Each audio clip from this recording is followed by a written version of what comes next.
Bill, that snow has been persistent.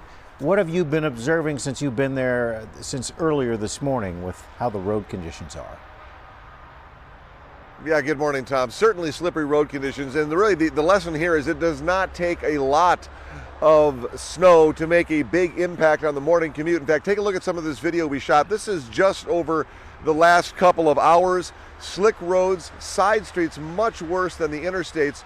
We've seen some plows out there, but thankfully the temperatures are a little warmer than they were yesterday, so if they do put down some salt, it can actually be effective. But certainly give yourself plenty of more stopping room, clean off your car, give yourself plenty of visibility. Really, it's that time of year where we are still learning what it's like to drive in some of these wintry conditions, so give yourself every advantage. I did have a chance to talk with some drivers who were out in the middle of it this morning. They shared their thoughts on what is already shaping up to be a pretty snowy winter. Well, no abrupt braking, look ahead, and it's definitely worse in the city than it is if you get out of the city a little bit for driving wise. Yeah. Drive carefully. Minnesota drivers are pretty good. They do it all the time.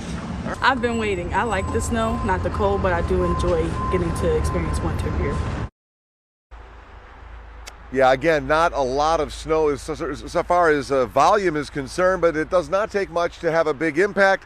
A lot of accidents. In fact, the State Patrol dealing with 100 property crashes. That's just between midnight and 9 a.m. 5 of those involved injuries. There was 1 fatal crash and 10 spinouts. You know, I've really found, Tom, the roundabouts, which we see more and more of, are really difficult. Even if they're well plowed, they just tend to be really greasy and really slippery, even with snow tires.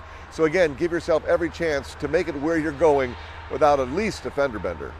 Back to you. Exactly right. And slow it down. Slow it down more than you probably think you need to. All right. Thank you, Bill. Appreciate it.